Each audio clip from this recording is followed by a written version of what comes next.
How's that? Good morning.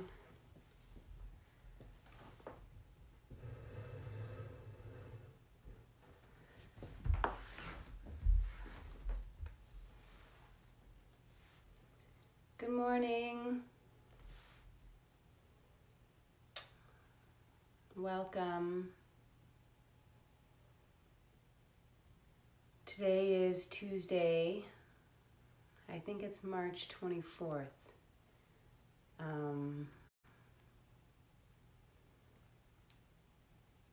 I was noticing this morning when I was making my morning tea, I was noticing when I only focus on small individual needs, small version, surface self needs, I feel more anxious. I feel more fear. What about me? And when I go deeper into my depths and I focus on big picture, global picture, long view, I feel much more at peace. So the obvious is so obvious. And trying to look past what's so in our faces, I'll make it a me statement, trying to look past what's so in my face, what's right up, and try to see underneath that. And finding ways to do that both throughout my day, my sequestered day, we're all sort of sequestered, and touching those places in my practice really feeds how the rest of my access throughout my day goes. So I'm enjoying offering these classes in the morning. It gives me a little sense of rhythm and routine and helps to sort of set the tone for my day. So this morning's practice, probably not as long as yesterday's, maybe just an hour today. You can stop or start at any time, of course. The class will remain on my page indefinitely. That's not your spot. You have to go lay down over there. That's a good boy. And so my plan for today is to follow more pathways in and get deeper into the depths of what's underneath the more obvious stuff. So we'll see how it goes. Let's start supine. Typical couple of blocks handy, a belt and a blanket. We may use all of them. We may not.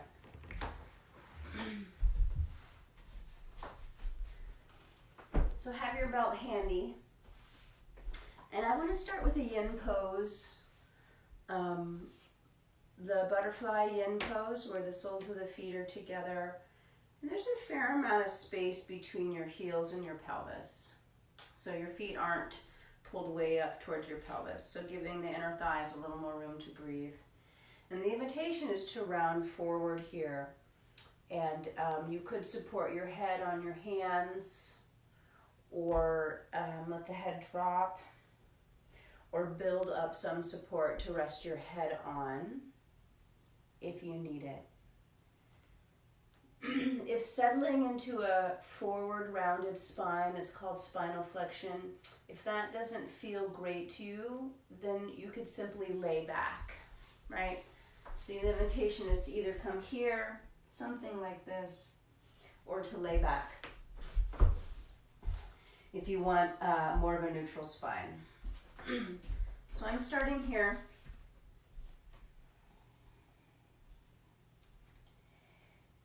And begin by simply letting gravity have you.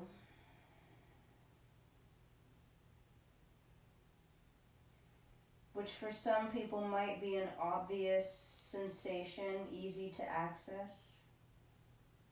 Just giving your weight.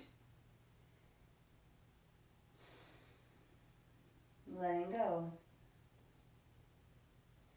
For others, it might not be so obvious, the feeling of gravity's pull, the ability to let go into that. And so we have to look a little bit deeper. Maybe look towards the exhale.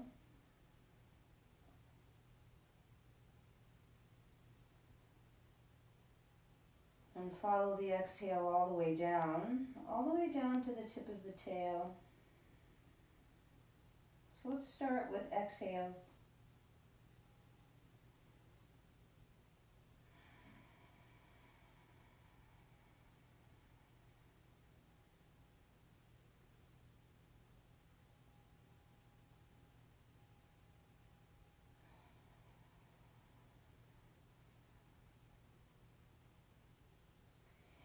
And there might be some obvious tug on the inner thighs, maybe around the pelvis, outer hips, and maybe the whole back of your torso.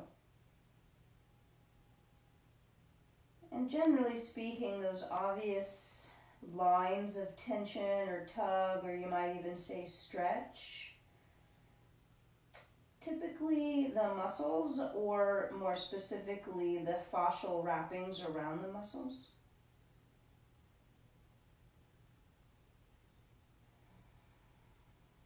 But a lot more subtle to that, a lot deeper to that, less obvious than that, is the way the bones meet up.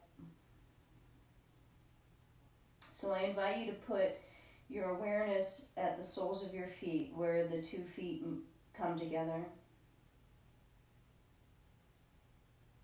And more specifically, putting your mind right in the arches, the deep arch of the feet. You can even touch them with your thumbs there. Dig your thumbs into the depth of the arch, maybe closer to the heel pad. So right in the middle of the heart of the foot. And from that point of pressure of your own thumbs, if you're digging in there, imagine, pretend you can, or trace, if you actually know the anatomy, trace with your mind from that deep heart of the arch of the foot. It's the kidney 1 point in Oriental medicine. It's where we would do pada bandha, the lifting of the soles of the feet. Could say it's where water element represents in the foot. Water and fire there at the height of the arch. And if you can follow that sort of behind the heel bone, we're going to go up the legs. Behind the heel bone, but nope, that's not true at all. Behind the ankle bone and in front of the heel bone. Behind the ankle bone, in front of the heel bone. And so you're tracing then from that point along the back of your shin bone. So posteriorly on the tibia. So the back of the shin bone up to the knee joint. And when you get to the knee joint, if you swing your awareness to the inner leg and follow the inside of your thigh bone, so the medial femur into your hip sockets, where the head of the femur snugs into the hollow of the acetabulum of the hip socket, the big wine cup of the hip socket. And from there, the 2 pelvic halves where they meet your sacrum. So the 2 SI joints and then your sacral bone. And let's pause there for a moment and breathe. Can you feel any movement in your sacrum when you breathe?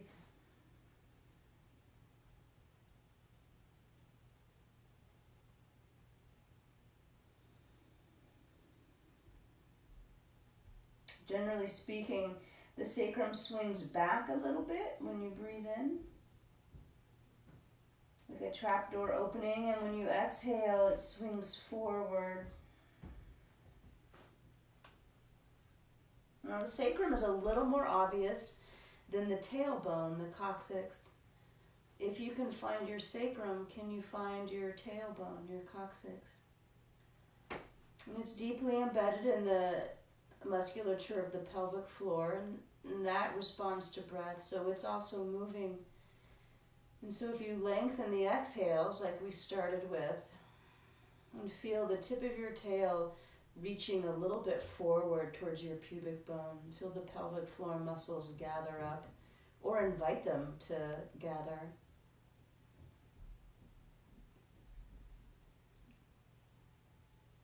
And maybe keep them gathered on the inhale. So then that resists the movement of the sacrum a little bit. And it might put a little bigger charge or spark or create more energy through your spine and into your ribs and lungs when you inhale.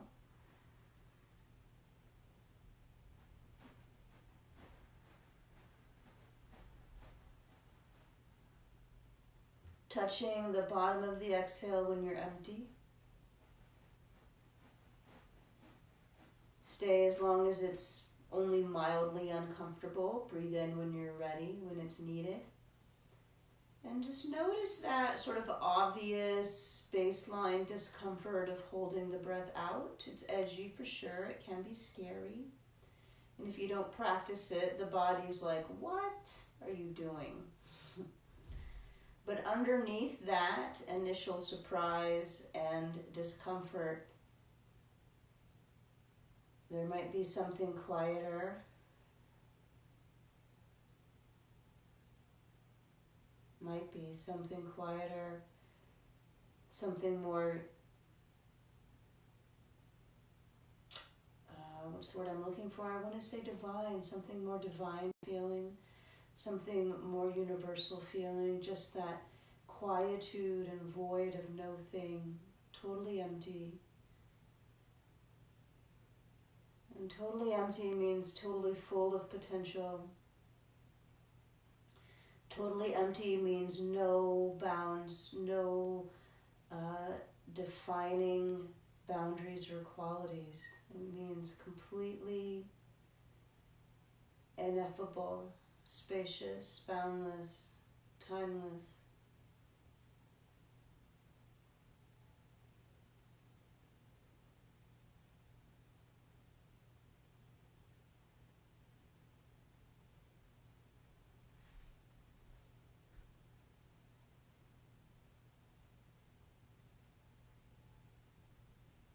Continue to breathe fully and touch that empty place, touch that timeless place.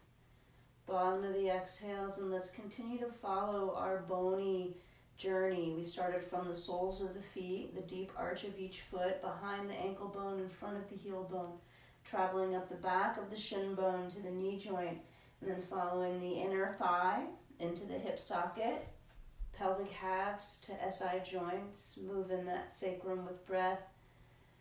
And following now from the sacrum up the bones of the spine, your vertebral bodies, gathered there in the very deep front, very deep back, your midline.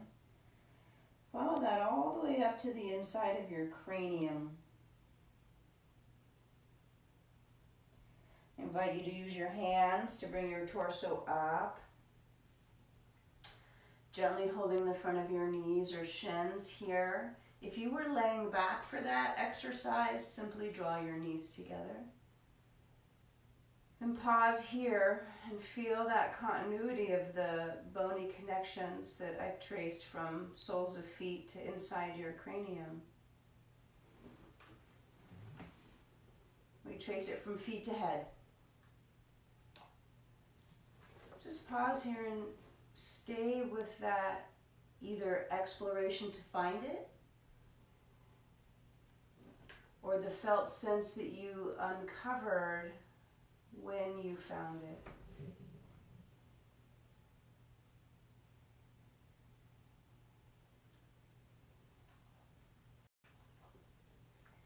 And simply noticing, like if you take a step back or another step in, we could say, another step back inside yourself, noticing the effect of looking for that bony pathway from feet to head,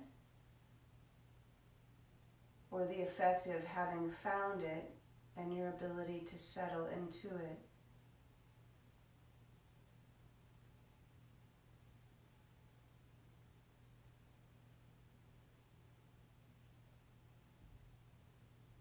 Using your hands on the outer thighs to draw the knees together. Those of you who are supine can hug your knees in. And then we're all going to lay back. Both legs right together. Stretch the arms long overhead. And here, please point the toes, so plantar flexion of the feet. And try to curl the toe tips towards your heels, towards the back of your heels. So really gather the flesh on the underside of the foot. Long through the front of the ankles and knees so straight you're looking for the floor behind you with your hamstrings.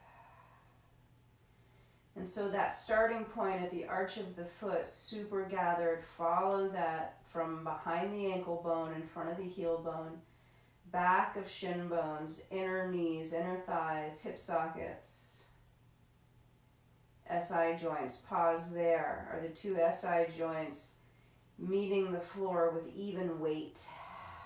And if the answer is no, you could bend the knee of the lighter SI joint side and play there. How can you get both SI joints to meet the floor with the similar sense of weight?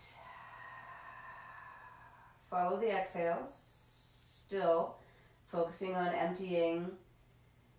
emptying before we begin, emptying as we begin. With your exhales, envision, invite navel towards your tail. My arms are still overhead. If your arms don't get to the floor easily overhead, put something underneath them. You can put your two blocks or a rolled blanket or a bolster so the arms can rest on a surface behind you. Touch the very bottom of the exhale.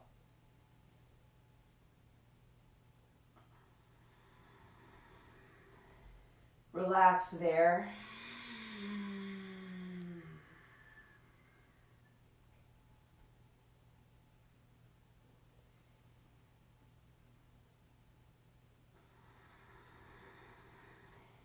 Now push through both heels, dorsiflex both feet. Exhale, right knee comes in, hug it in. Give it a loving embrace. Like the way you might imagine you get to hug your best friends and family members when you see them again. And get to actually hug.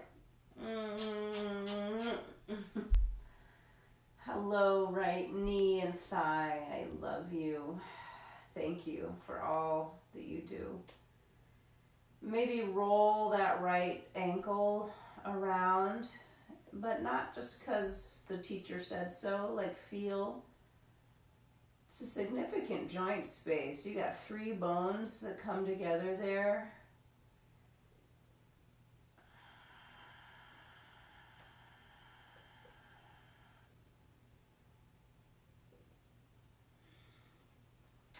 Let's switch to happy baby on that side. So here's where you might need to catch your belt. You might need a belt loop to have a better hold on that foot and still be able to manage what's going on at the level of the hip. Bending the left knee will make it easier too. If you need a little more access to the right leg as a happy baby leg, bending your left knee can help. And let's simply wallow and appreciate and feel. And so the obvious stuff is like the tension in my hamstring. And I'm flirting with straightening it a little bit or a lot. But underneath that obvious tension for me is a little bit of restriction in my hip socket. So I'm going to tuck my right wrist, my right forearm, sort of in the hip crease. And use it as a little bunker to keep more space in the front of my hip socket. So this changes what I feel in the hamstring. And it gives me a little bit more capacity to relate to what I'm feeling. So this is self-assist. Let's give ourselves another 3 breaths here. Any amount that right leg can straighten. And if you take it out to the right, still holding with the left hand, right? So this is something that I teach a lot. Holding the right foot with the left hand, or even if you're using a belt.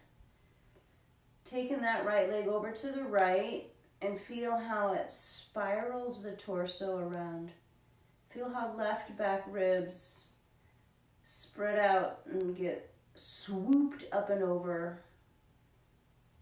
And then breathe down through that left leg from inside the swoop of the left ribs.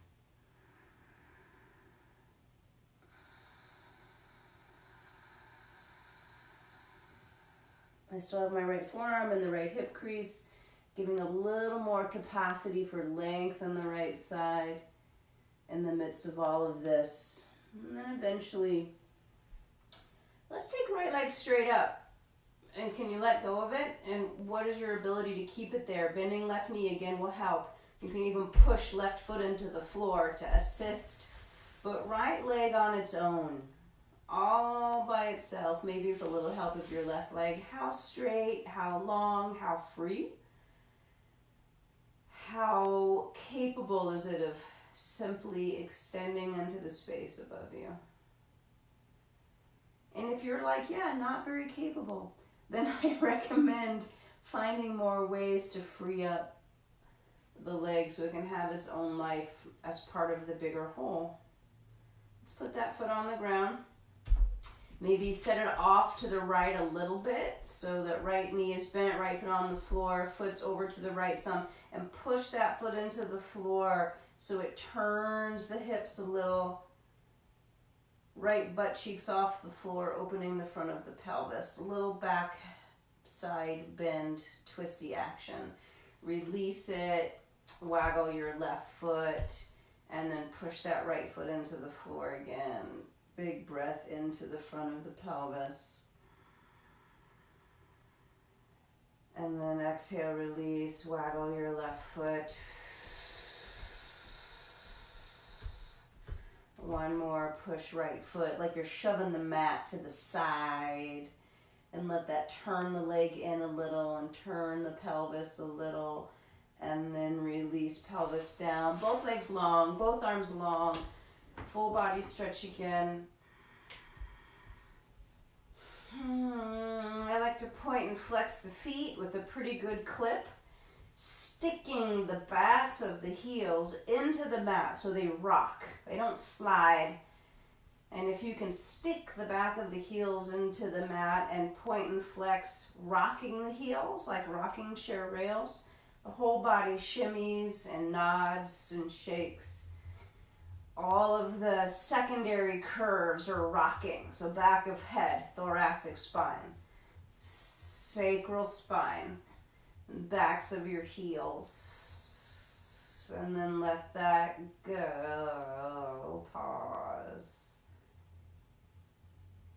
And the obvious to me is like the fluttering, the tingling, the flushing under the skin. But less obvious is the stillness that abides underneath, just waiting for me to touch there.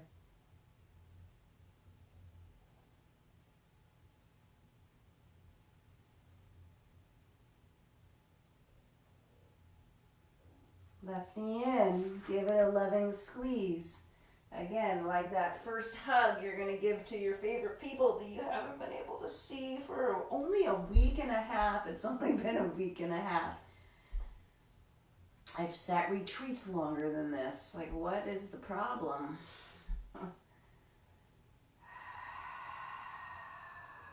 Roll the left ankle around in a way that suggests you're interested and you care about what happens there. Not simply because the teacher invited you to, or, oh, I know it's good for my ankle to move it. Maybe. How can you be sure? Look in there. What do you feel? There's a few ways that's important for me to turn my ankle, to roll and organize it, but there's a few ways that, like, yeah, that's something I do all the time. That's a lot less necessary.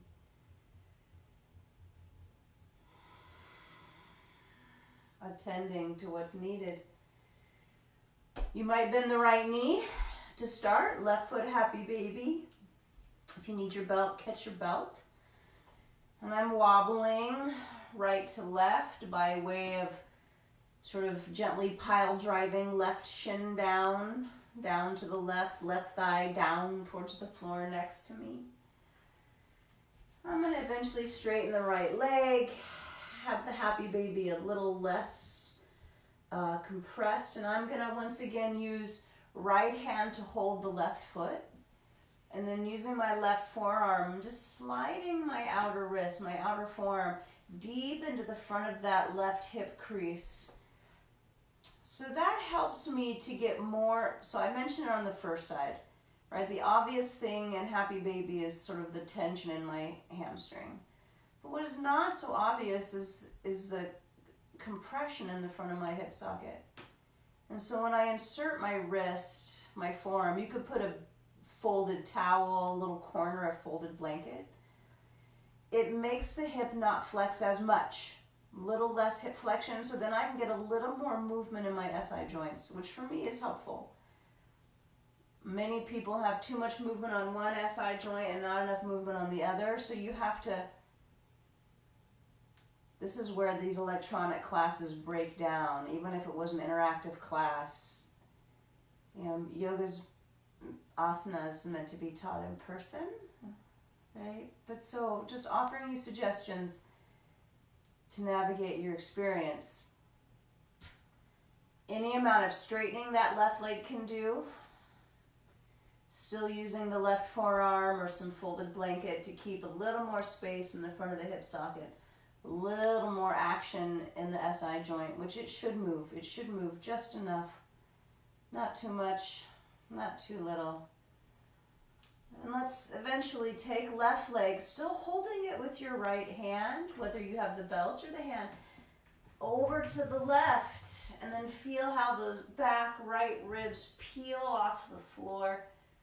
Maybe you can keep the pelvis level, that would be ideal, pelvis level, but torso twisting. I love this.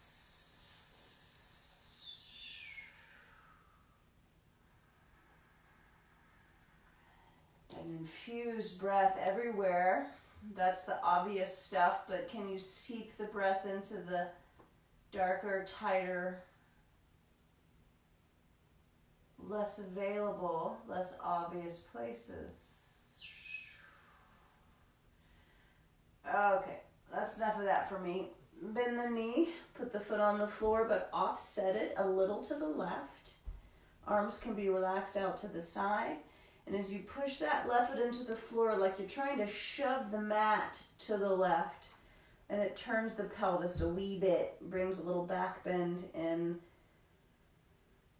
Relax it and repeat it a few times. I like to waggle the right leg in between, just flippity flappity. And then push outer left foot, push left foot into the floor and shove the floor to the left. Turning the pelvis, shortening the lumbar here. Yum. And repeat a couple of times, maybe one time more.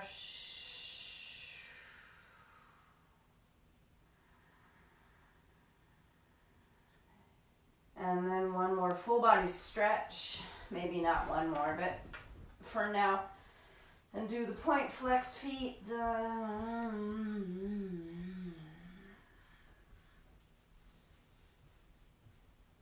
And then from here, pause. Feel where the back of your torso meets the floor. So from the back of your head all the way to your butt cheeks. Back of torso. I feel floor behind my head. I feel floor behind my shoulder blades, behind my ribs, and underneath both butt cheeks. And following the midline of the spine. So from the back of the body, find your spine. And bring your awareness. I'm going to use my hands. If you need a visual, you can look. So from the back of the body, the spine, I'm going to spread my awareness around the back body flesh. Back body flesh. Around to the sides.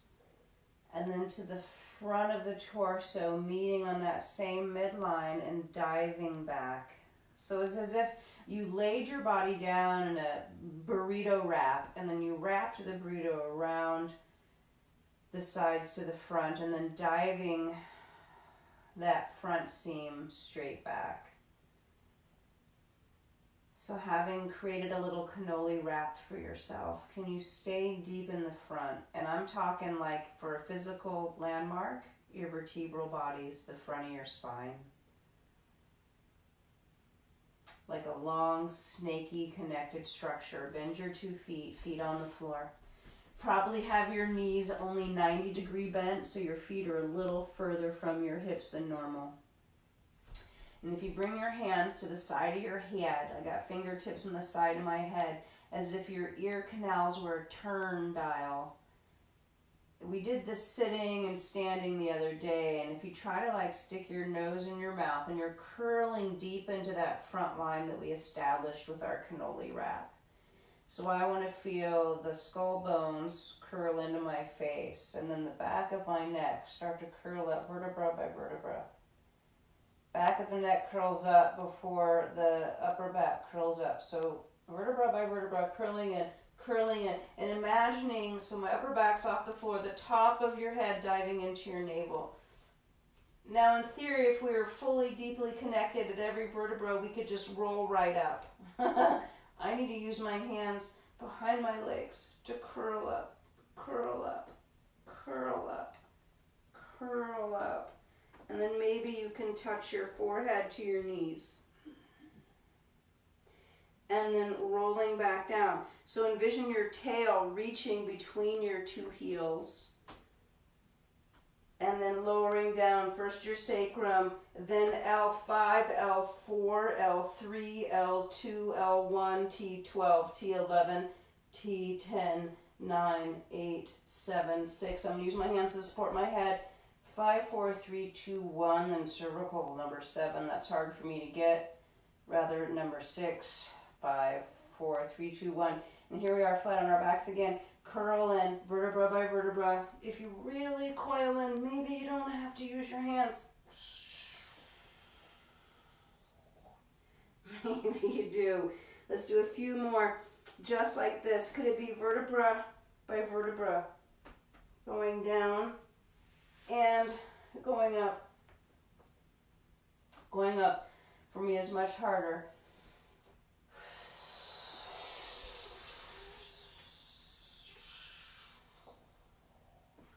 Let's say 2 more just like this.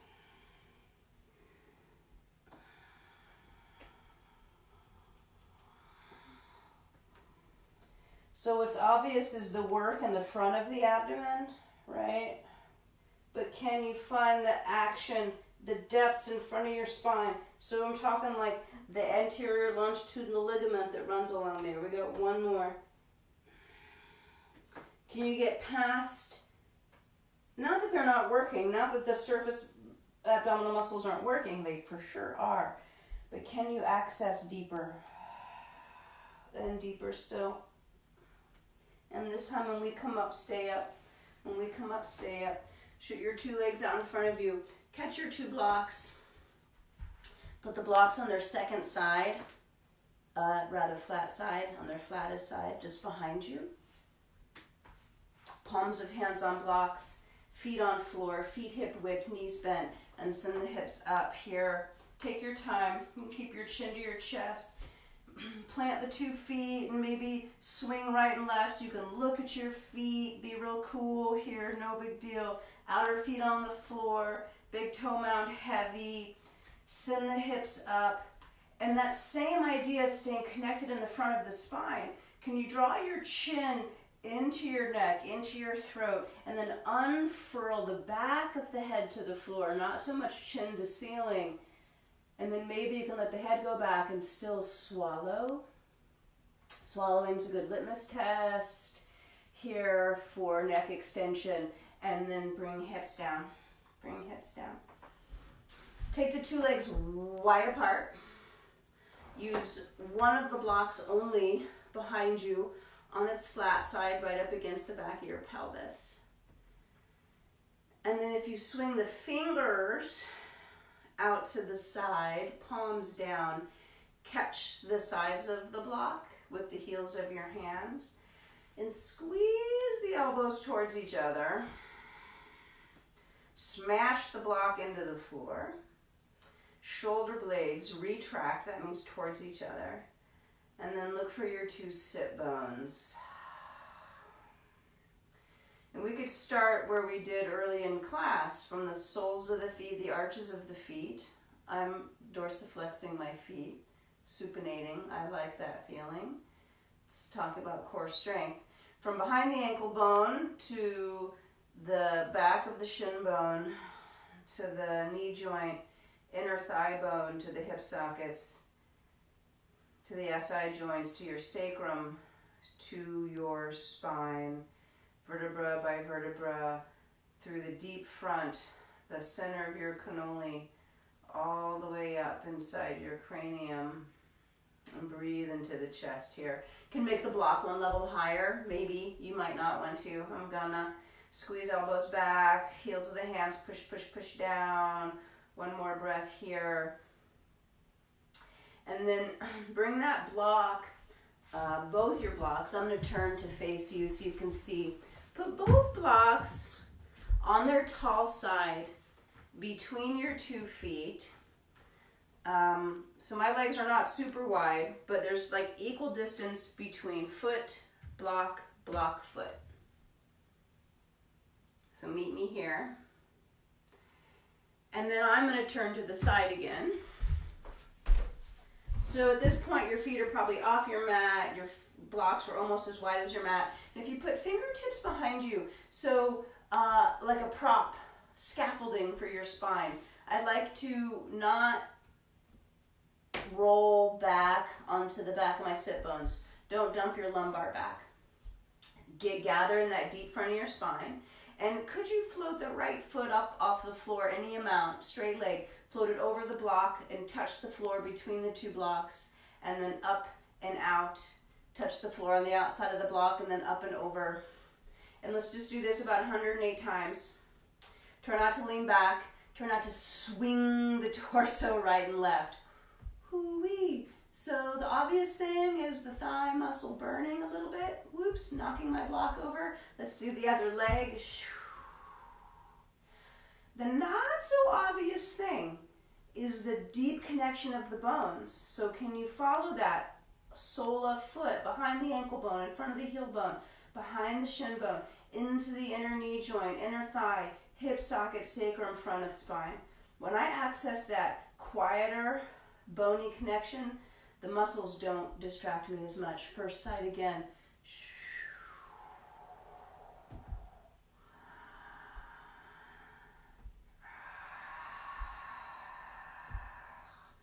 I don't know, I'm doing about 10 or 20 or so.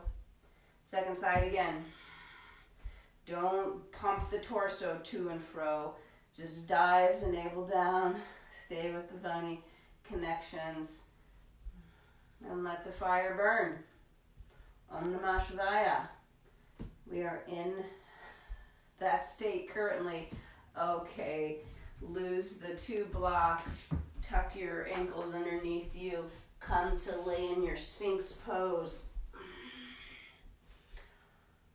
Dig the elbows into the earth and looking for the depths of that cannoli, deep in the front, deep in the back, where the bony spinal vertebral bodies live, one on top of each other with the discs supporting in between, and feel the back body wrapping wide around to the sides and around to the front, and diving deep front, wide back.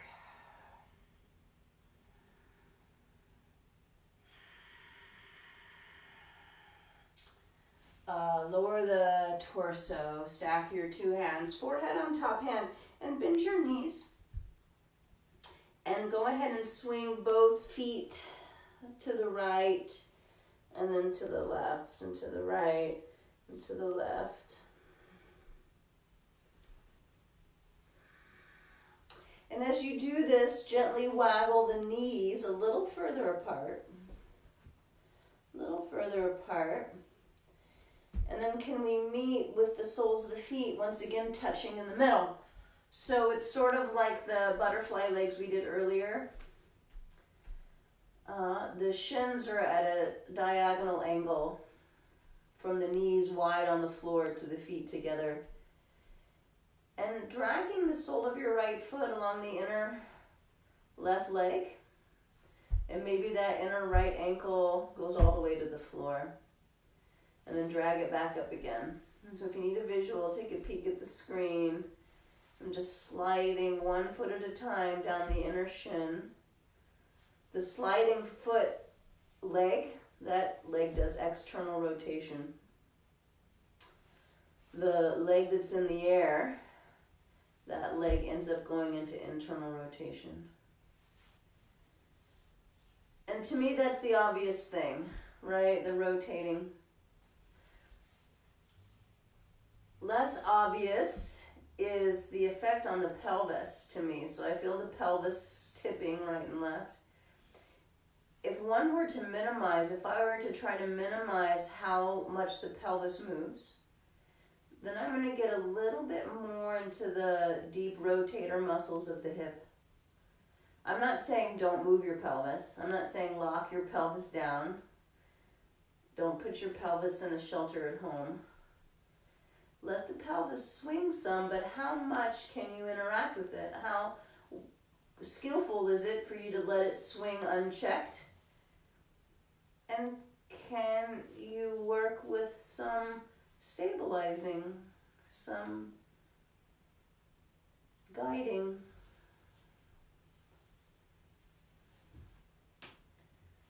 All right, then slowly draw the two knees together. Extend both legs. And then one leg at a time, reaching back and up. So I got a long leg, toes pointed, pronated foot. So I'm trying to put big toe ball mound on the ceiling first.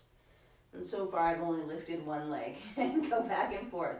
Then the other leg lifts, big toe, trying to win the race to the ceiling. So in theory, it's neutral rotation. I have to err on internal rotation to get to neutral myself. Most people probably do. And you can, if you want, bring your hands to your outer hips here and look for that outer thigh bone. It's called the greater trochanter, the big bump on the outer thigh bone. People would call it maybe their hip bone or something. Now, so the obvious thing is the leg lifting back and up. What's not so obvious is what the hip socket's doing. And ideally, that greater trochanter, the big bony knob on the outer hip, you would feel that going towards the ceiling too as the leg lifts. So that means you're really using your hamstring in addition to the glute muscles. Right now, the hip point goes down. The front of the top of the pelvis goes down. But that thigh bone ideally goes back and up with the leg because it's part of the leg. Right, so this is in the interest of preserving the front of the hip socket, anterior hip socket. And all the while we're strengthening our hamstrings in theory. Now both legs up. Maybe bring your chest up. I still have my forearms forward from where my head was on my hands. And then A-B up the legs, take them wide. And then can the big toe mound still be the highest point? And then squeeze them together. So the variation of locust pose, Shalabhasana, legs wide. And then together. And again, wide. Keep the internal rotation, neutral rotation, and then together. Wide. And then together. And bring them down. Head down. Shake your booty. Swing the hips right and left. One more thing down here before we go up. Same beginning, different ending. Lift the right leg up, big toe leading the way. This time, swing it across to the left. It doesn't have to be way up in the air. It probably can't get way up in the air. But as you swing it across to the left, can you let it turn the pelvis? And so now it's like right footprint trying to go on the wall to your left. Pelvis is peeled off, like it's a little twist here. And I'm reaching right elbow and right toes, like oppositionally from each other. And then landing, and then left leg lifts, swings back and over to the right. So sole of left foot, trying to put a footprint on the wall to your right. And reach the left elbow in opposition. And go back and forth. So what's obvious to me is the work in the back of the leg and the gathering in the spine. Side, low spine. What's not so obvious is the connection all the way to the elbow. So I haven't talked about the arms connecting to the spine yet. So let's stay with this. And I'll give you more information on that. From where your hands' palms meet the floor, one hand's palm is on the floor, one hand palm is on the other hand. Follow the arm bones to the shoulder sockets. From the shoulder sockets to the shoulder blades. I'm simplifying here. Shoulder blades have a connection to the collarbones in front. So if you can find a connection between shoulder blades and collarbones, wrap that around your breastbone. And then your breastbone touches all those ribs, and ribs go to spine. So it's a brief description of the bony connection from hands to spine. Pause the legs swinging. Sphinx pose once again. Elbows under shoulders. Make the tops of the feet and the fronts of your ankles so heavy. Knees so straight. Thigh bones to ceiling. The whole length of the thigh bone to the ceiling. And heavy your pubic bone without clenching your bum. And can you lift the depths of the belly, wide back, deep front, and float your tonsils. Float your tonsils. Float the hemispheres of your brain. And let the jawbone be heavy.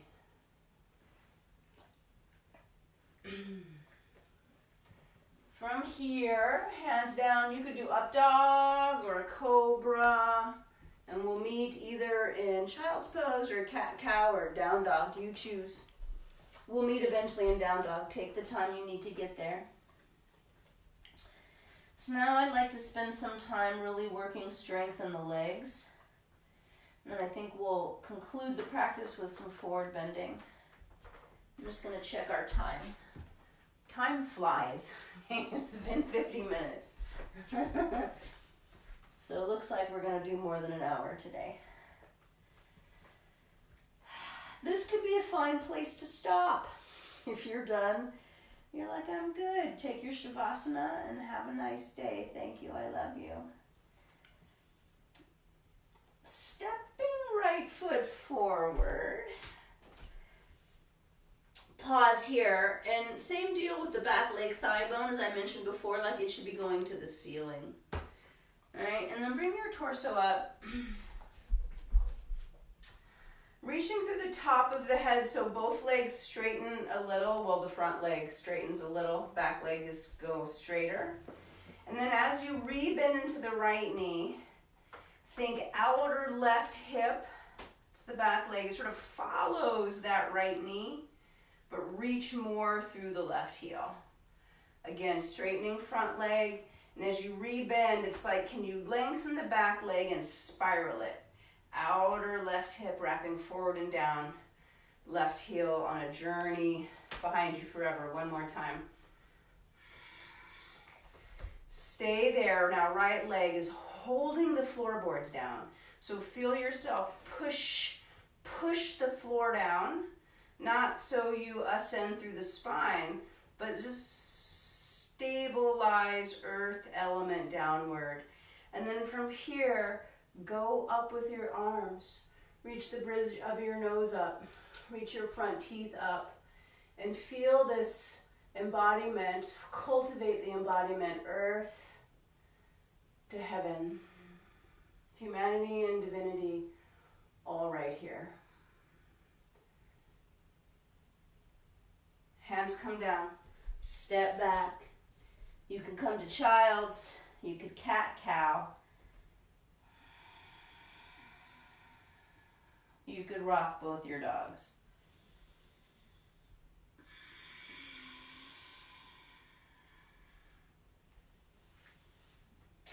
Left foot steps forward. 10 toes straight ahead. Torso comes up and add some straightening with the left knee. When you rebend left knee, outer right hip goes forward and down and make your right leg longer than it was. Reach up through the spine, left leg does some straightening.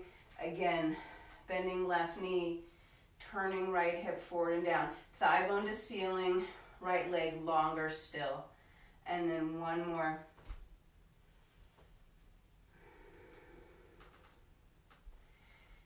Back leg set in theory. Left foot holding the floor down, like push the floor down. So you feel the thigh and hamstring get a little more clear in their duty.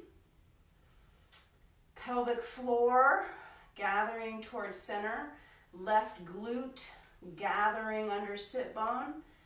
Stable in the lower realms and ascend through the upper realms. Arms up, face up, spirits up. Anything is possible. And as we touch earth, we understand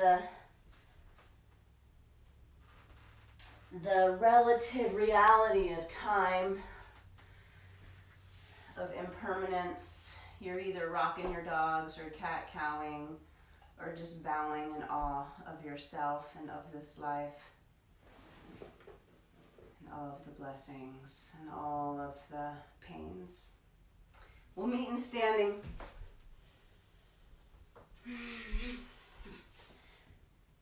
Take your time to get there.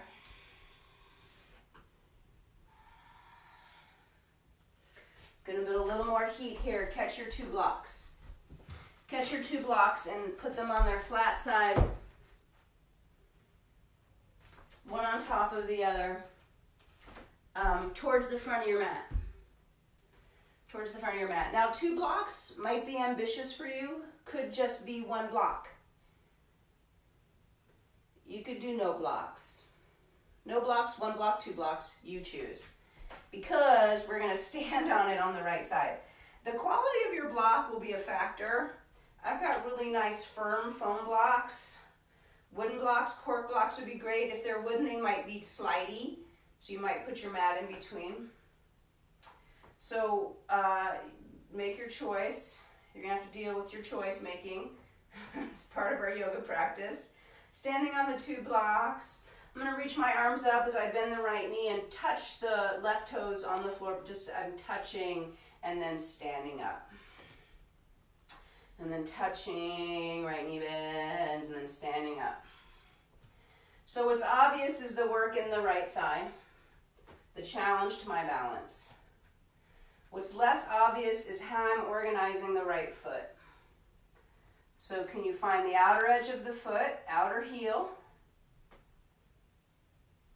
and not collapse the inner ankle bone? Maybe one more. We're just going to do this much on the second side. So step down when you're ready. Either a soft mountain or you might have to sort of shake it out. Left foot on the block. Blocks. Block or blocks. Stand tall. Get a sense of all those bones. So many bones in the foot. And the ankle joint, that ever so delicate, precious meeting place between your simple 3 upper leg, your 3 leg bones, and the 26 bones of your foot. navigating that,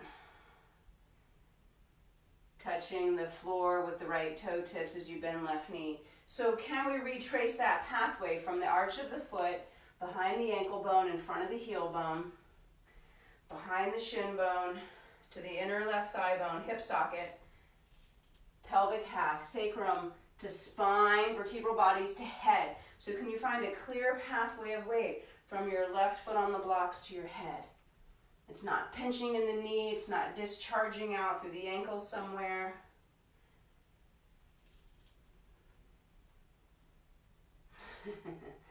When you're ready, step down.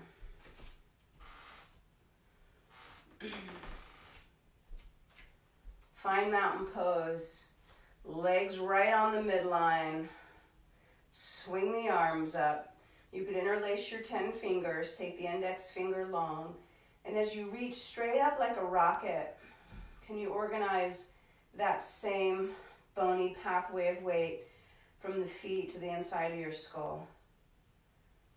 Not back bending here, but like wide back, deep front, and reach up so much. Reach up so much.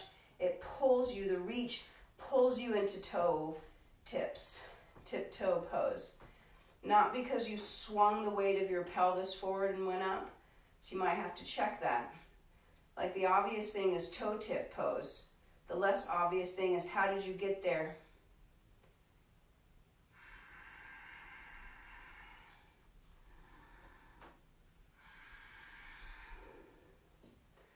Finding your way to standing. Same beginning, different ending. Stand on the block with your right foot. Block or blocks. Same idea of bending the right knee, reaching left leg back, but instead of just touching the toes, land in a lunge. Right thigh is considerably higher than it was before. Reach up, go up. Same pathway of weight from arch of left foot to center of your skull. And then with hands in prayer, exhale, left elbow. Let's just do like outer elbow to the outer knee, and then do a little cat pose in your spine. Sort of push the blocks down, pull the vertebral bodies in and up, and maybe use right hand now to get that left arm across the leg more. And straighten left arm down, touch the blocks behind me. Not behind me, underneath. Right hand touching the left hand is touching the blocks under my right foot. And then slicing the right arm all the way overhead. Pretty edgy, don't fall over. Takes epic concentration. And then as you untwist, two choices, stepping off the block or stepping right back up on it. Hiya. And then down you come.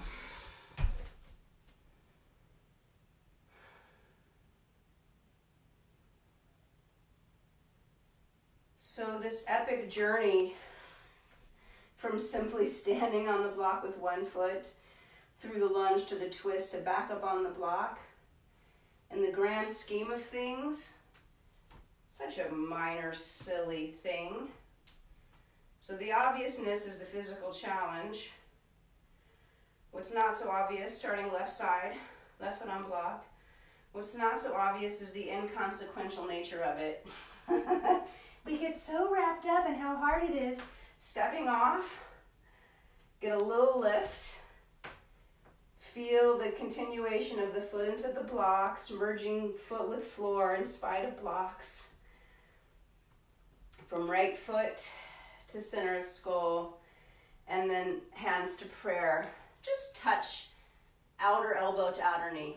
Micro cat pose, gather your deep belly. This will help as you deepen the twist. Maybe right hand touches the blocks under the left foot, and then the left arm slices through the space to the wall overhead. And if you're not hugging the midline, you've probably wiped out by now. If you don't have a deep front, wide back, you've probably spilled over. So you can simply step off the block or step up back onto it. Hiya. And then down we go. Wide-legged, pause. Take an exhale when you're ready, pour yourself forward. Dangle the torso between the two legs. Shaking my head, yes and no. Soft knees. From both knees bent, slide the pelvis right and left just a few inches. Right and left, right and left. So the knees stay bent, but as you slide the pelvis, one of the legs moves towards straight. And then you re-bend it. So there's a way that people do this where it's like both legs straight and then bend one knee at a time. I'm inviting you to feel both knees bent. And then you straighten one leg at a time as it sends you to the other side.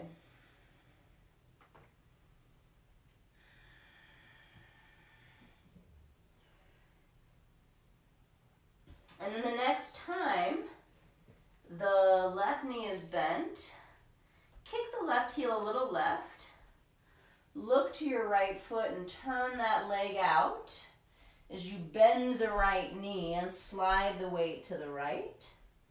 Walk your hands to the right. Right hand catches right ankle. Left arm reaches across the body, spinning the torso. So you come into side angle, Parsvakonasana. Parsvakonasana here. Keep trying to scoop the right glute, right butt muscles under, right sit bone under. Clear pathway of weight down from the knee to the foot, supporting so much here. And then left hand can come down to the floor and either step right foot back and do your dogs. I'm going to walk my hands to the middle. I'm going to do horse stance, kicking the heels in, rolling up, strong in the thighs. So something in the middle, whether you're down dogging, cat cowing, or horse stancing, or mountain posing. Some clear, still point where right side, left side are mostly balanced. And where's the quietest place in the middle of that?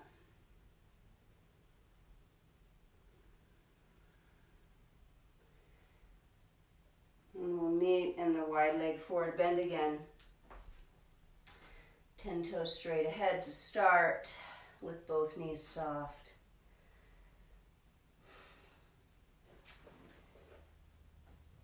Push the weight to the right and kick the right heel out. So a little internal rotation right leg. And then as you push the weight towards the left, externally rotate left leg. Bend left knee. Catch left ankle with left hand. Pull left sit bone under like you could point at your own left big toe. And then reach that right arm towards the direction that your left toes are pointing. And rotate right ribs back, left ribs under, side angle pose. And if you shove the mat back with that right heel, open the front of the right hip, and simultaneously try to hug the 2 feet towards each other. So we have to go out and in. Most of us like to go out and out and out and out. Can you come in? 1 or 2 breaths more.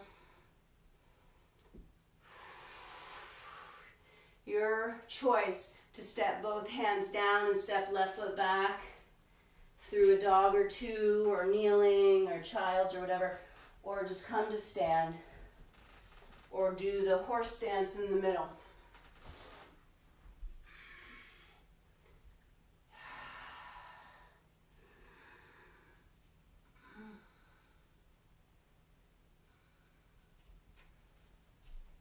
We'll meet in our wide-legged stance again. This time torso up. Standing wide-legged. Soften both your knees. Externally rotate right leg. Internally rotate left. Both knees soft. back leg, especially left knee. And feel this ability to like favor weight, right leg, left leg. I'm swinging my hips towards the right, towards the left, towards the right, towards the left. Can you stay to the left? Stay to the left. Keep left knee bent. Hug the thigh bones into the hip sockets. And let that be part of what pours you over that right leg. Straighten the right leg as you go, but keep your left knee bent. Right? And as you navigate this awkward triangle pose, right sit bone is trying to sweep towards the space in front of you. Right sit bone is trying to scoop around towards your own right toe. Lengthening right sideways. Left thigh's a little on fire, I know. Let it burn. Not that big of a deal, probably, right? When you're ready and you choose to straighten it, can you concentrate the lengthening to the front of the thigh? So there's the obvious desire to straighten the leg, right? But not so obvious is that you can touch a little more length, and the muscle that's there is the TFL, tensor fascia lata muscle. All those little outer, the thigh attachments at the outer pelvis. Maybe left arm goes to sky. Maybe not.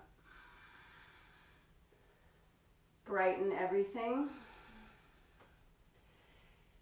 And in the brightening, also channel some awareness inward into the dark, quiet, still point inside.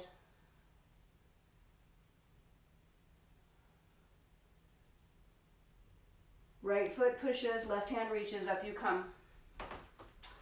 Turn the legs exactly. Left leg external, right leg internal. Both knees soft. And just check out, you got choices here. Weight in the left, weight in the right. Hips swing left, hips swing right. Compact outer hips. Squeeze, hug your hips in from the sides as you pour yourself over your left leg, straightening left leg as you go, but the right knee stays bent. And then you've got this forward to backward movement. Your head can go forward, hips can go back. I don't vote for that one. I vote head back, hips forward. And more, and more, and more. Probably for most of you, for most of us, humans. That's the thing.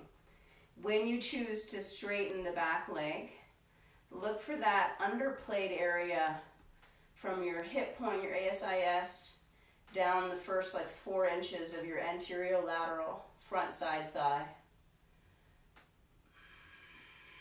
Right arm up, if you choose it. Gaze wherever you wish it.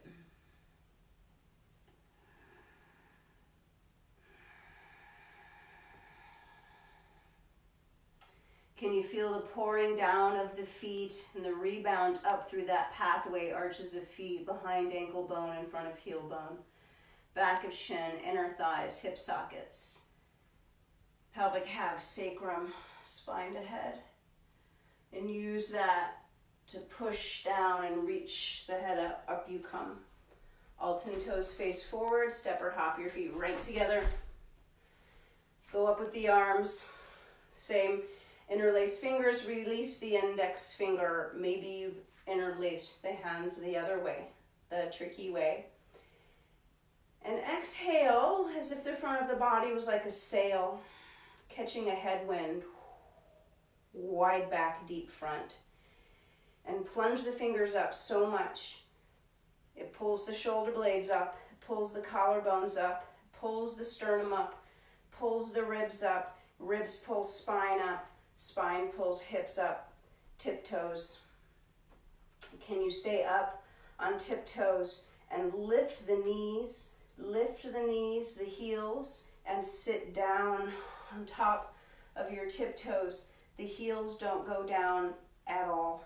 In fact, heels go up, knees go up, spine goes up, just the hips go down. 1 or 2 more breaths. You think it's hard? Do it talking. to the mountaintop.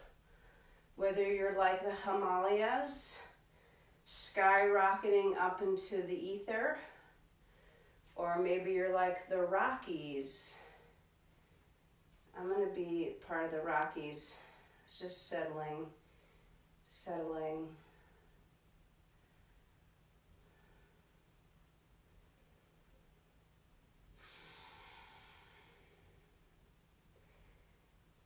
Let's keep the left leg in the mountain range and bring the right leg up into the atmosphere. So a couple options, you could simply hug and catch the knee. If you've got a little more capacity to keep the down leg straight and flex the upper leg, if you thread your right arm inside, right leg and where the left hand is holding, thread the right arm through, but then catch the outer foot. So arm on the inner leg, wrist is across the front of the ankle and you're holding the outer foot. So then there's this play between hugging that knee in and dropping that sit bone down. So the right leg is like a squat. In fact, maybe we should do a squat. Release the right foot. So you could catch your two blocks as they were, right, and sit right down on them. Maybe it's a little too tall. I'm gonna lose one. Sit on the flat block. So here is like deep hip flexion, deep knee flexion. Pull the feet in as close to the block as you can. Deep ankle flexion. This is what the right leg, the upper leg, ideally can do when you're balancing on one leg. Let's see. So this is a contrast right to left. So the obvious thing is the shape.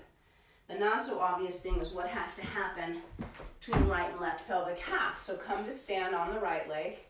Get clear about that. Hug the left knee in. Use both hands here. How clear can you keep that bony pathway through the right leg with your left leg all folded up? And it might not be that easy, so stay here where there's the potential for more clarity versus blurring past lack of clarity for some perceived outcome. That would not be yoga. If it's real clear, left hand comes inside the leg but holds the outer foot. Now it's harder. Knee hugs in, but sit bone still drops and scoops under. I like the shoulder release at the top here. Not so obvious. First side again. Now, just like on our backs, the straightening of the leg may not come so easy. So flirt with happy baby-ish, right? You could add a belt between the hand and the foot. That gets awkward if you need a lot of belt. A little belt loop might be fine. If you straighten the leg in front of you, wrap your outer left hip towards it. Deep belly, wide back. And if you choose to take the leg out to the side, that right sit bone scoops forward as the right leg swings out. We just did this pose with 2 feet on the floor. It's like Ekapada Trikonasana in a way, right? You can make the case. I can make the case. Back to the middle. Disassemble the steps. Down we go. And then what's the byproduct? What's the residue, the shesha of all that choice making?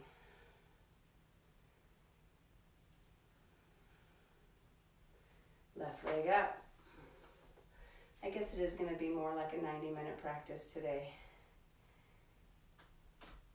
If you straighten the leg or you flirt with the straightening leg, see where your choices come from. If you choose to bend the knee to do that, there's nothing wrong with that. It's pretty easy, though. It's pretty easy to do that.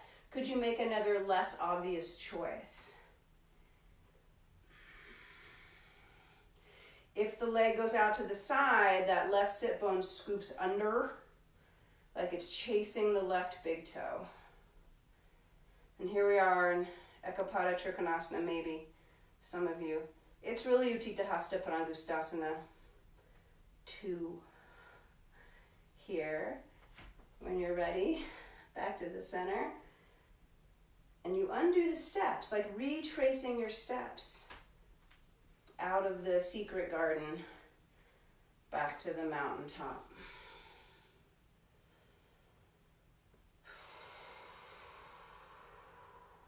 Whatever you want to do to get to the floor. Could go through your dogs. You could go through a squat. You could just collapse in some way.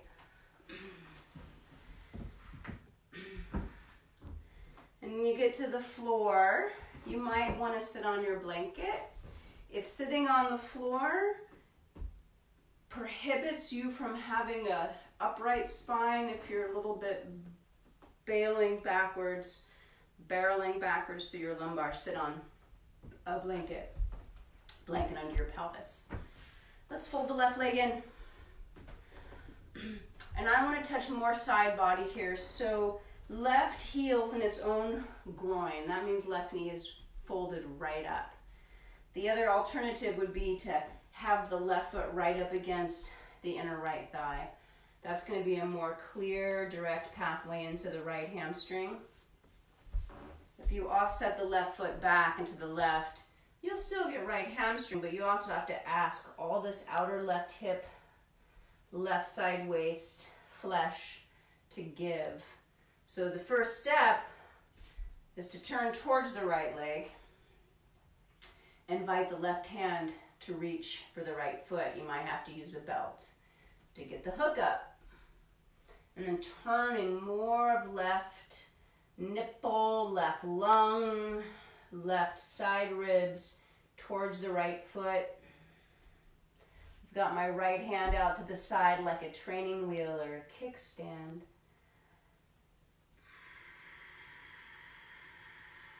Still deep front. So if your front is sort of pooching forward and spooging outwards, exhale, gather it back. And then from that deep spine, those deep bony connections of the vertebra, stretch right through the top of your head. Reach right through the top of your head, even if it's nowhere near your toes. Head to tail, long and clear. And simply keep falling into gravity with your long spine. It'd be pretty easy to round and drop the head. And maybe there's a place in which that feels good, and if so, go there. But again, if that's your only choice, you sort of get caught. There's a time for choices, and there's a time not for choices, and we'll get there. We'll get there eventually. I mean, it's always there. We'll engage with it more clearly in a moment.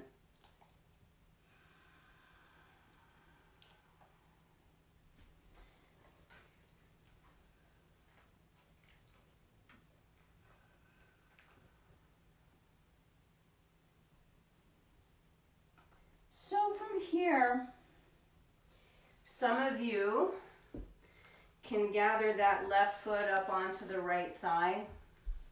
And it was simply just me stepping left sit bone towards inner right thigh and swinging left knee towards left foot, keeping the knee really bent. If you can get here, great. If not, stay where you were.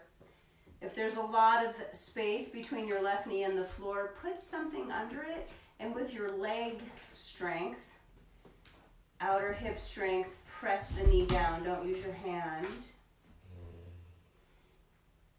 And then you're welcome to come forward again, or just deal with the deep tissue massage that your left foot is offering your right thigh, because that's a thing.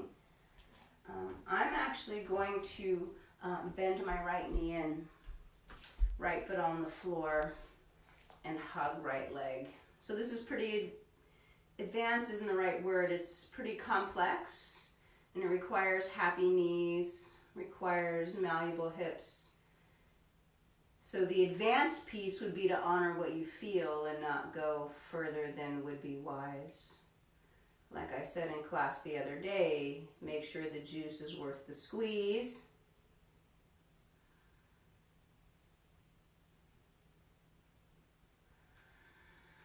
And I'm going to add a twist here. Right hand behind, left elbow to the outside of the right knee. And I'm aiming my right sit bone for the floor. It's probably not going to get there. Doesn't stop me from exploring.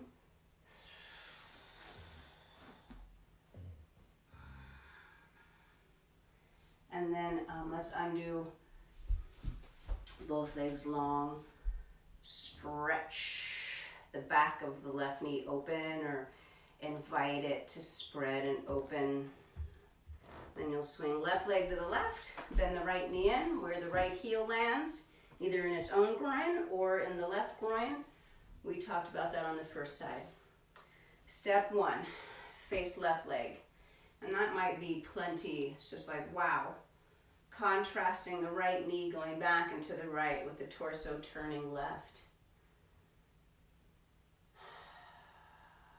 While the obvious thing might be this notion of a big picture perfect pose, the less obvious thing is the process to get there with connection and clarity.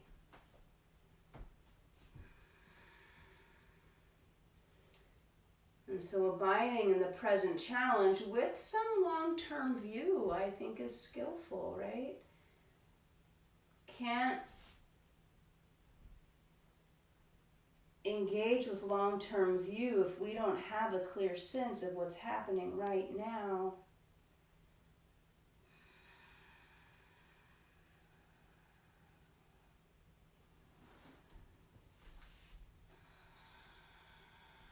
Side's harder for me, so it feels different, it probably looks different. And the yog, the yoking, the yuj, is in the place where the sensation you feel is supported by an underlying understanding, and then an overlying accepting, and then a penetrating engagement where breath and compassion are at the heart of the connection. And there's no overt attempting to deepen as much as there is the intrinsic quality of meeting. And from that meeting, an evolutionary path unfolds.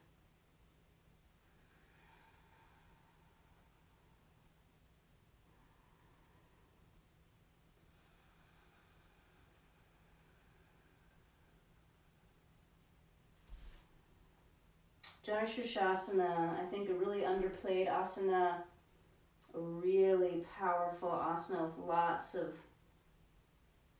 variables to negotiate and to explore.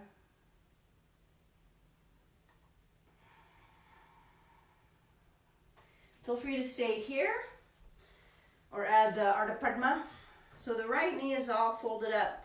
You could hold the outer foot with the left hand, and the whole right leg, sit bone, pelvic half is going to come around. And it might be the foot gets up there and the knee is sky high. You have to decide then at that point. It may not be worth it. Just go back to where you were. Or you can insert something under the knee, between knee and floor, and then use the outer leg to push that leg down. Sitting here is enough. Folding forward is an option. I'm going to bring left knee in and just sit here for a sec. So obvious is the compression in the knee and leg, and the compression of heel in my left abdomen. Not so obvious is the C curve in my spine, because I'm asking so much of my hip and leg. So I'm going to try to reach tail straight down, drop left pelvic half, any amount. Reach to the top of head.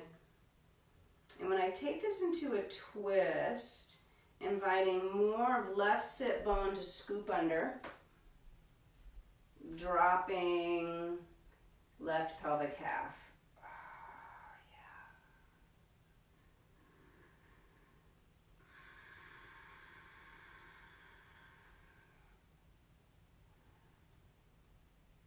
And from here, that right knee's folded up, it's over to the right. Go ahead and send it more to the right, to the end of your mat. Turn your body towards it and unfurl your left leg behind you. Little Ekapada Raja Kapotasana. Play here. You can stay up. You can stay up and engage the length in the front of your left leg, front of your back leg.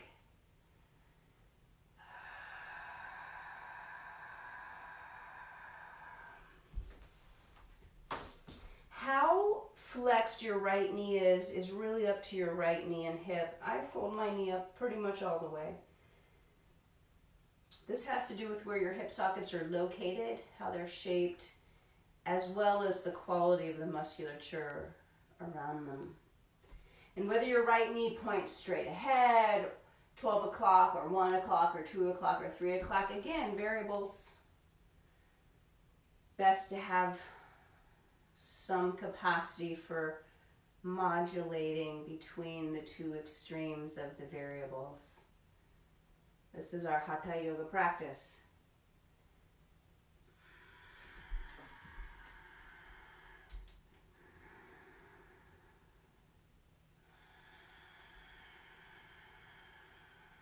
If you want a little bit more juice for the front leg hip, I recommend tipping the weight onto that outer right hip. Bend the back knee some. Open the front knee some. And then like head towards the right foot. So it's half of the shape we started with. We could call it Ardha Tarasana, like half star shape. It's also a variation of your pigeon. If you turn left nipple more towards the left shin, that does something different. Hollow that low belly back.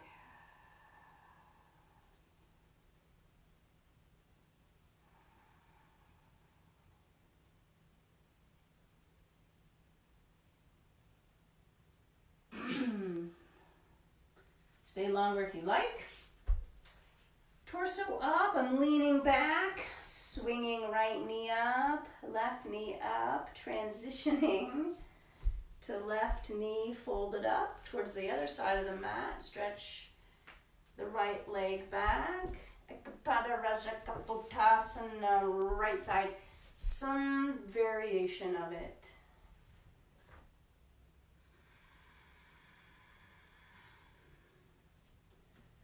When we get stuck on some idea of a pose should look a certain way, it should be practiced a certain way, then we have trouble with things like stay in place, shelter in place, stay at home. Then we have trouble with things like, oh no, there's no toilet paper. Then we have trouble with everything else. The more fixed we get in our minds about one thing, especially a daily practice, the chances are we get rigid everywhere, which is not the way of the yogin.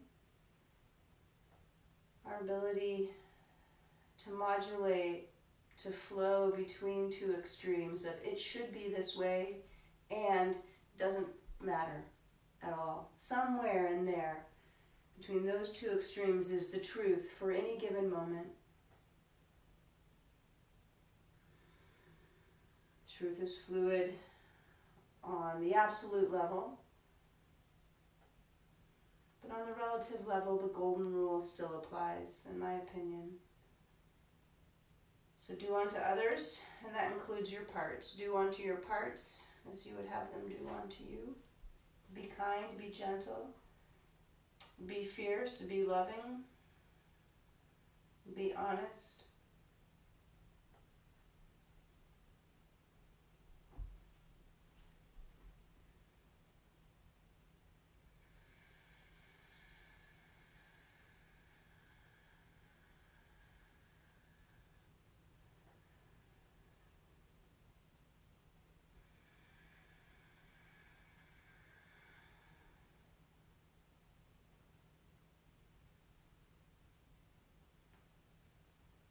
If you tip the weight back to your outer left hip, bend the right knee, the back knee some, unbend the front knee some, forehead towards left big toe. And any amount you turn the torso more towards the knee, left foot, that's up to your knee and hip.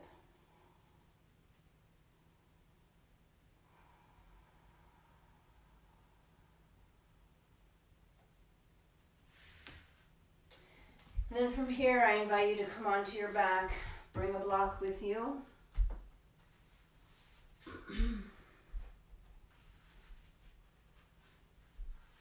And let's place our hips on the block. So block can be on its flat or second or tall side. Supported bridge. Salamba Setu Bandhasana. Here. Give this a moment to land. So with your feet on the floor, can you retrace that same pathway from the arch of the foot, behind the ankle bone in front of the heel bone, to behind the shin bone, to the inner knee, inner thigh, and a little magnetism, inner knee, inner thigh, with that outer heel still clearly rooted. And then from the two hip sockets to your SI joints, and then here you have another chance to feel right SI joint versus left SI joint, ideally same amount of weight. I'll come back to that. From the SI joints to the front of your sacrum, that's the part of your sacrum that's facing up, and then like a slide, like a ride, follow that downward flowing column of vertebral bodies through lumbar to behind your heart to the back of your throat, to the inside of your cranium where your brain is now cradled. Brainstem long, inner ears soft. And if one of your SI joints is noticeably lighter, mine are the same. I don't have sacroiliac trauma. I have other issues. That lighter side SI joint, let that knee fold in. And it might just be this. It might be both knees soft, one thigh folded in, one thigh in the bridge pose. For arms, you can certainly have them down on the floor, palms down, hold the floor down, or you could interlace depending on how your block is set up. I'm just going to hold floor down, full length of arms back. So really no part of my spine is diving into the floor. And then we've got that right leg up on its own like we flirted with in the beginning of class, and I'm realizing in this moment I forgot to do that on the second side. So I won't skip it here. And you might stay, if you've got SI drama, you might stay with this asymmetrical version longer, maybe the whole time. If you have a relatively balanced pelvis situation, I would do the second side at some point.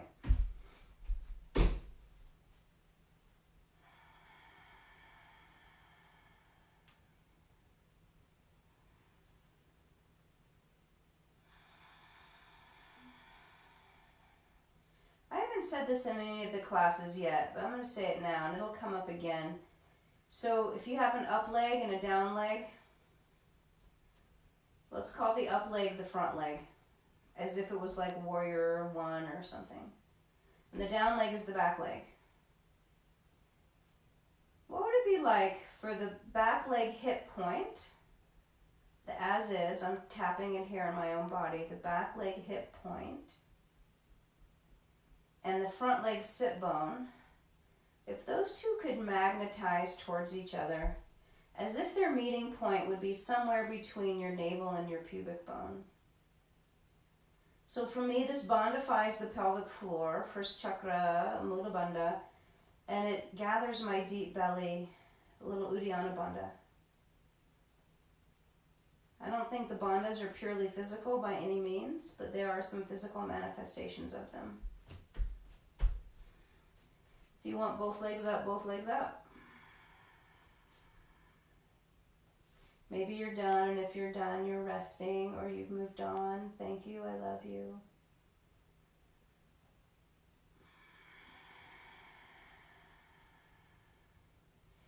If both legs are up, the belly is soft, right? If you have to harden your abdomen and use your deep and not even deep, all of the muscles of your abdomen to hold your legs up, sort of missing the mark here. Should be soft back bend, soft spinal extension, belly soft and open and receptive, and the legs can hold their own. So if you have to really harden the abdomen, I vote come down and just simply do legs up the wall. Lay on your back, legs up the wall. Simplify.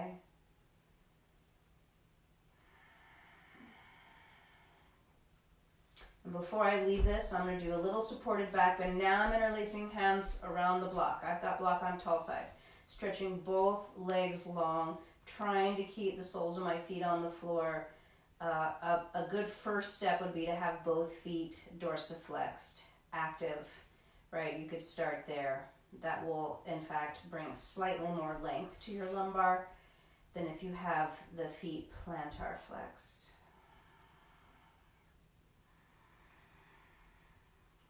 And for me, this is going to be the final offering for my asana practice today. So when you're ready to pull the block out, I vote you got to bend your knees, feet on floor. And when you pluck the block out, don't roll your spine down, but rather stick your butt out behind you. Let your bum touch first. Knees knock together and then relax. And you might simply pause here with knees knocked and let the residue of that whole thing trickle down and in, where you can assimilate, digest, make it part of you. You've got your blanket, if you want to put a blanket behind your knees to rest. Shavasana.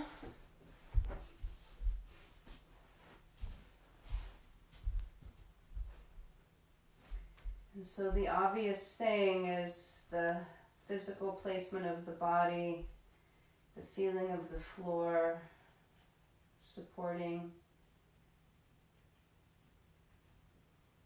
And maybe the soft sway of your breath is pretty obvious. So include those things.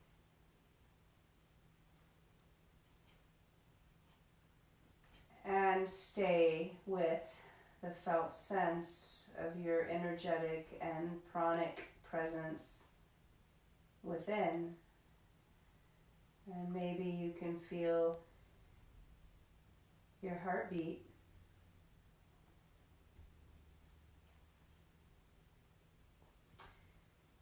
Sensing inwardly, science calls it interoception, right? And the ability to do concentrated interoception, we could weave that into the practice of pratyahara, dharana, concentration, and even meditation, dhyana, zazen.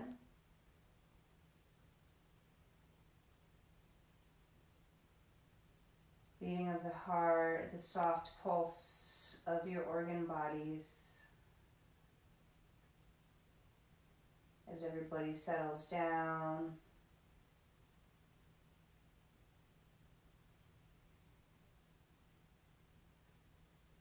And deep into the chambers of the heart where there's contraction and moving of blood.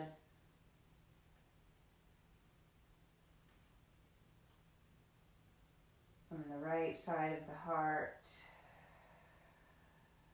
to the lungs, to the left side of the heart, to the body.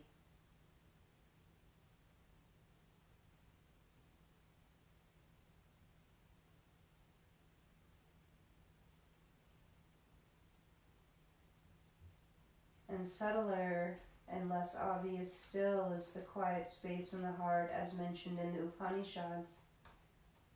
There's a little space inside the heart in this body of spirit, and one should know what is there.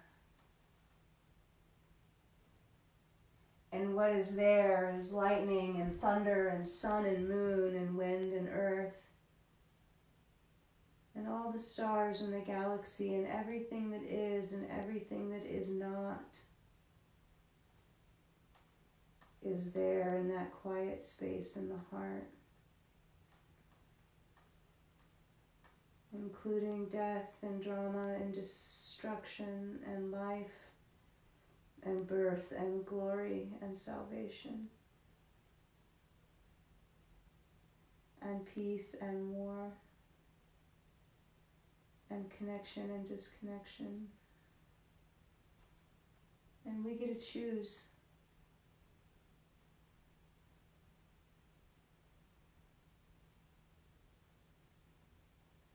So choose wisely, and as the yogis on the planet, may our choices bring forth more love,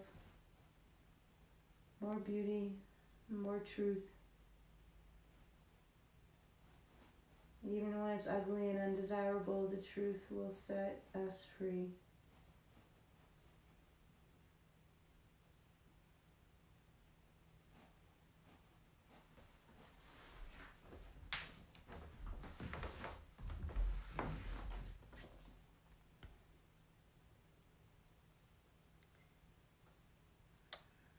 Please keep resting.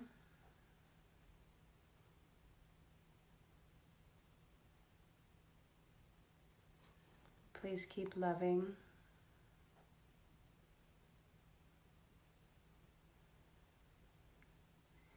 Thank you for tuning in.